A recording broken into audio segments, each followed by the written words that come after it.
Hi friends welcome to रेन्ना समयल इनके என்ன சமையல் பார்க்க போறோம்னா என்னோட ஸ்டைல்ல ஒரு சூப்பரான வெண்டைக்காய் மாங்காய் தொக்கு பார்க்கலாம்.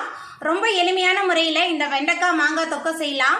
ரச சாதம் சாம்பார் சாதத்து கூட சாப்பிட்றதுக்கு ரொம்ப சுவையாக இருக்கும். சாதத்தோட கலந்து சாப்பிட்றதுக்கு ரொம்ப அட்டகாசமாக இருக்கும். எளிமையான முறையில் செய்யக்கூடிய அந்த தொக்கை எப்படி செய்கிறதுன்னு வாங்க பார்த்துடலாம். மாங்காய் வெண்டைக்காய் தொக்கு பண்ணுறதுக்கு 4 டேபிள் ஸ்பூன் நல்லெண்ணெய் சேர்த்துக்கலாம். நல்லெண்ணெய் சூடாகி வரட்டும். எண்ணெய் நல்லா சூடாகி வந்துட்டு இப்போ இதில் 1 டீஸ்பூன் கடுகு சேர்த்துடலாம். கடுகு சேர்த்து கடுகு நல்லா பொரிய ஆரம்பிச்சிருச்சு. 15 சின்ன வெங்காயம் பொடியாக நறுக்கி வச்சுருக்கேன். சின்ன வெங்காயம் சேர்த்துடலாம். சின்ன வெங்காயத்தை சேர்த்துட்டு நல்லா வதக்கிடலாம். சின்ன வெங்காயம் நல்லா வதங்கி வந்துருச்சு. இப்போ இதில் பாதி தக்காளி பழம் சேர்த்துக்கலாம். தக்காளியை சேர்த்துட்டு நல்லா வதக்கிடலாம். நம்ம சேர்த்த வெங்காயம் தக்காளி நல்லா வதங்கி வந்துருச்சு. இப்போ இதில் வெண்டைக்காய் சேர்த்துக்கலாம். 1/4 கிலோ வெண்டைக்காய் சேர்த்துக்கிறேன். வெண்டைக்காய் சேர்த்துட்டு இந்த எண்ணெயிலேயே நல்லா வதக்கிடலாம். வெண்டைக்காவை ரொம்ப சுவையாக இருக்கும். இந்த வெண்டைக்காய் மாங்காய் தொக்கு வித்தியாசமான முறையில் இருக்கும். ஒரு முறை நீங்கள் செஞ்சு சாப்பிட்டீங்களா அடிக்கடி இதே முறையில் தான் செஞ்சு சாப்பிடுவீங்க. அவ்வளோ சுவையாக இருக்கும். நல்லா வதக்கிடலாம்.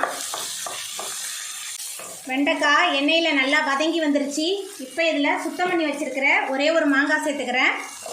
மாங்காவை பொடியாக அரிஞ்சு வச்சுருக்கேன். இப்போ இதில் தனி மிளகாய்த்தூள் 2 டேபிள் ஸ்பூன் சேர்க்குறேன். தனி மிளகாய்த்தூள் சேர்த்தா தான் நல்லாயிருக்கும். அதுக்கப்புறமா உப்பு சேர்த்துக்கலாம். உப்பு சேர்த்துட்டு நல்லா கலந்து விட்டு வதக்கலாம்.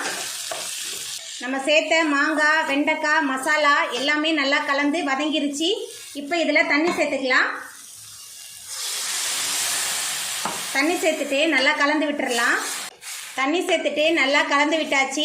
மாங்காய் வெண்டைக்காய் எல்லாமே நல்லா வெந்து எண்ணெய் பிரிஞ்சு வரட்டும். அது வரைக்கும் நல்லா வேகட்டும்.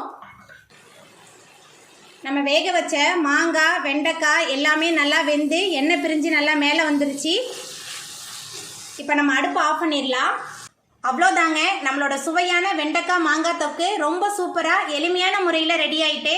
நீங்களும் உங்கள் வீட்டில் இந்த சுவையான வெண்டைக்காய் மாங்காய் தொக்கை செஞ்சு பாருங்கள். இந்த வீடியோ உங்களுக்கு பிடிச்சிருந்தா லைக் பண்ணுங்கள், ஷேர் பண்ணுங்கள், கமெண்ட் பண்ணுங்கள், சப்ஸ்கிரைப் பண்ணுங்கள். அப்படியே பக்கத்தில் உள்ள பெல் பட்டனை கிளிக் பண்ணிடுங்க. நன்றி.